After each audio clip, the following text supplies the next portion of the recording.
fairy tale I wrote. Speak a little bit closer. I'm sure when you're kids you read most of the same fairy tales that we did, and at some point when you grew up you maybe thought like, maybe that heroine was just a little bit too goody-goody, and maybe the villain got a bum rap. So this is my way of letting the underdog, as you were, get his day. But not that way. Ooh, that's a little too much. And I see him as sort of a very, basically good-hearted homeboy, maybe being played by Eddie Murphy. It's called No Substitute Allowed. So there I was, ambling through the forest, minding my own business, headed for Granny's house like I always do on a Wednesday. She makes the finest roast pork every Wednesday and always invites me over on account of she don't have many visitors out her way no more. Her uppity little granddaughter, Red, too busy impressing business managers and potential entrepreneurs to come by and check on her granny. Besides, I gotta keep up the image, you know, the big bad wolf and all that. Traipsing up to Granny's house once a week keeps folks believing I'm still terrorizing villages, shaking down old ladies, and eating up children. Gotta keep them in line. Plus, they're just not happy without their conspiracy myths.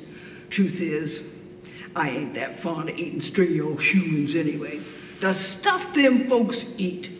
Might as well stick you snout in a cesspool. And turns out it's true. Human do taste pretty much like pork, except pork's a whole lot sweeter. So Granny and me have us this deal. I come over for her mouth-watering pork roast once a week and leave the villagers alone. And neither of us ever mention the M word. Why anybody would want to put one of them fuzzy old sheep in their mouths, I can't figure. Like taking a bite out of dust bunnies would smell like wet dog and old tinnies. Takes weeks to get the stink out. So this arrangement suits me just fine and saves my taste buds from cruel and unusual punishment. Oh yeah, to get back to the story. So there I was, bopping down the path, remarking on the primroses along the way. Granny and me been doing this so long, I don't bother no more with a damn cape and basket. Ain't nobody but us out this way anyhow. At least not usually.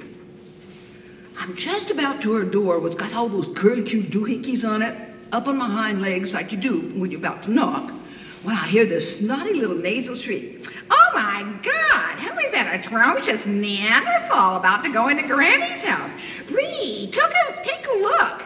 Isn't he the most dreadful creature you ever saw? Tee-hee. He can barely walk upright. Granny must be totally desperate for company these days, or blind as the bat. Honestly, the people you get out here in the sticks. Har, har. This Bree, she replied with sublime originality. For sure. I turned around and damn it if it ain't little Miss Red herself finally condescending to give her Granny the benefit of her presence, along with some other uppity little co-ed just a sneering and a snickering. And that made me mad. I mean, I wiped my feet on the mat and act respectful. Don't have them opposable thumbs, so the cutlery thing presents a bit of a problem. But Granny don't seem to mind. She always wipes my muzzle after with a napkin, a real linen one, and gives me a scratch behind the ears. See, Granny and me is friends. So I turned to Red and said in my uppitiest manner, I'll have you know, my dear, that I'm here by invitation from your august grandmother herself, and have accordingly brushed my fur and clipped my toenails in anticipation of her kind hospitality. There, that should put her in her place.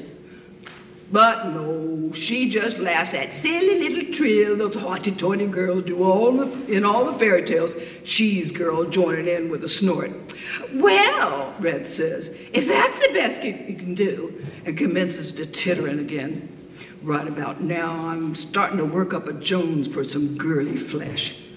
Except I can't let her Granny down. So I take the high road and only growl at her. Hey, oh, Wolf, get over it. This is good as it gets. Well, that, she starts a shrieking as the realization finally trickles in. I mean, 3 diplomas and she can't figure that out? Of course, all that high-pitched screeching brings the woodsman over with his axe. Man, I think, we all know how this goes. So I beat it and give up on my pork dinner. After I run a ways, I stop and peep from behind a tree, eyeing Granny's front door. The two Miss Prisses patter on in, Granny holding the door for them like they was gentry. Guess she was expecting them too. And that gets me to thinking. So I creep up to the window and I take a listen. Granny, says Red, outraged, did you know there's a smelly old wolf looking round outside? Granny says, sure I did, child. I invited him. Seriously? I mean, a mangy wolf? Do you know how many diseases they carry? Red demands. Granny tells her calmly, I invited him for dinner as I do every Wednesday.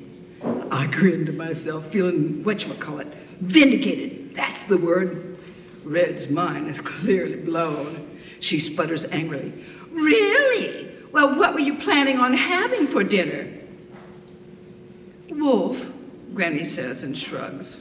I was getting tired of pork, and the African gray wolf is no longer on the endangered list.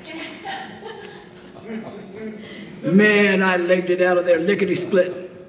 Think after all I'll develop me a taste for Homo sapiens.